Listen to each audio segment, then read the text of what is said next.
السلام علیکم ورحمۃ اللہ وبرکاتہ۔ معاون اردو چینل میں آپ کا استقبال ہے۔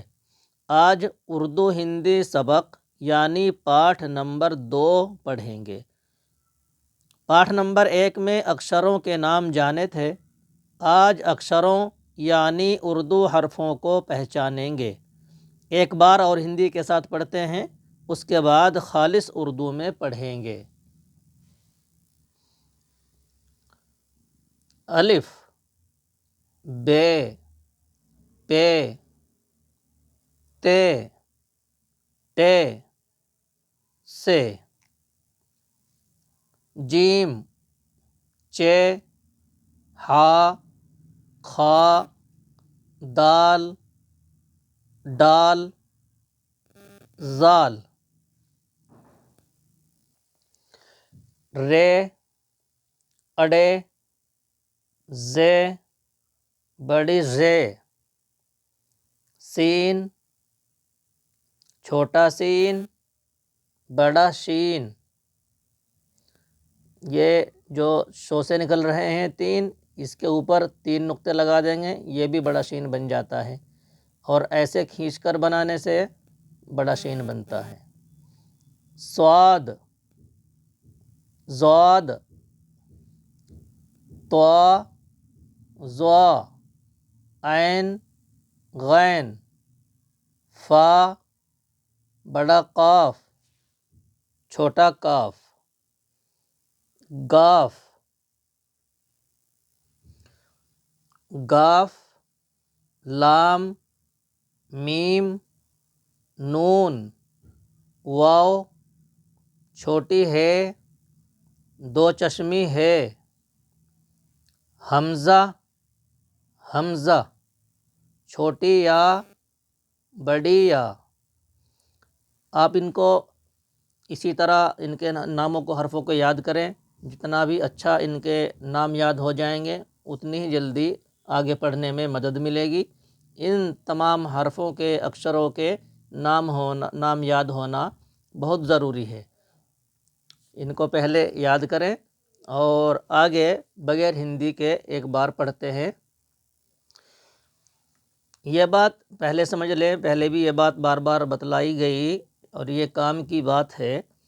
یہ بندو کہلاتا ہے۔ 1 بندو، 2 بندو، 3 بندو۔ ان بندوؤں کا اردو میں بڑا دخل ہے۔ اردو میں ان بندوؤں کو نقطے بولتے ہیں۔ 1 بندو کو 1 نقطہ، 2 کو 2 نقطے اور 3 بندوؤں کو 3 نقطے بولیں گے۔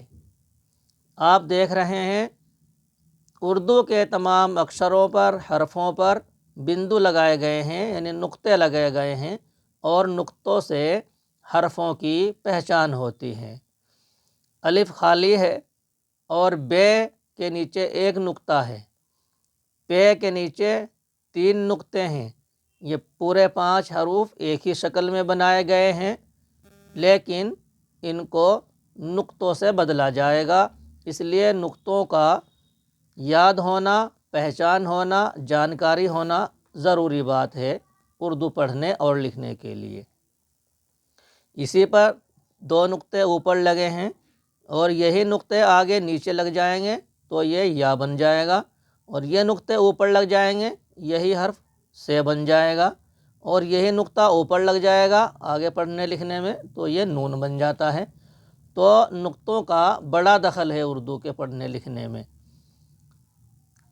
تے کے اوپر 2 نقطے ہیں، یہ ٹے بولا جاتا ہے۔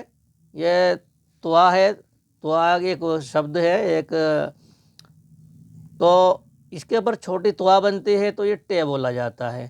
3 نقطے ہیں تو 3 بندوؤں والا سے بولا جاتا ہے۔ جیم، اس کے یہ نیچے کہلاتا ہے، 1 بندو ہے، 1 نقطہ ہے، یہاں 3 نقطے ہیں، چے ہے، یہ ہا اور خا بولا جاتا ہے۔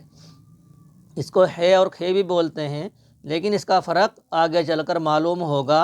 اس کو ہا اور خا ہی بولنا کیوں ضروری ہے۔ دال، ڈال، زال۔ زال، جیم، زے اردو میں کئی طرح سے ہیں۔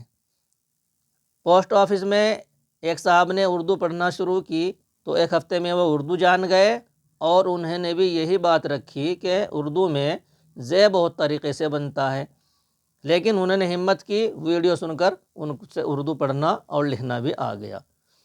تو یہ زال ہے، رے، اڑے، زے، بڑی زے،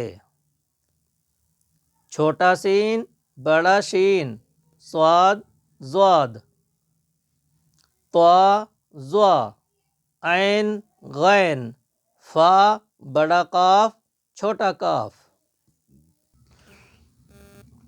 گاف، لام، میم، نون، واو، چھوٹی ہے، دو چشمی ہے، حمزہ، حمزہ، چھوٹی یا، بڑی یا۔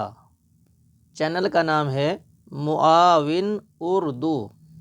یہ اردو کا شبد ہے، تھوڑا ہندی میں مشکل ہے، اس لیے واضح کر کے لکھا ہے معاون اردو، اردو میں بھی لکھا ہے معاون اردو۔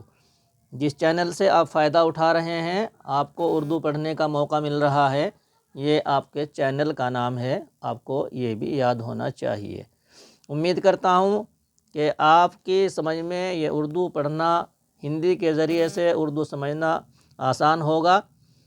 کل انہی حرفوں کو ترتیب بدل کر آگے پیچھے کر کے حرفوں کو جانیں گے، اور اردو لکھنے کا طریقہ بھی کل تھوڑا سا سمجھیں گے، تاکہ اردو پڑھنے کے ساتھ ساتھ ہمارے ناظرین کی، درشکوں کی اردو لکھائی بھی اچھی ہو سکے۔ انشاءاللہ 24 دن میں آپ اردو پڑھ لیں گے، پڑھنا سیکھ جائیں گے، اور ساتھ ساتھ آپ لکھنا بھی جان جائیں گے۔ خدا حافظ، السلام علیکم ورحمۃ اللہ وبرکاتہ۔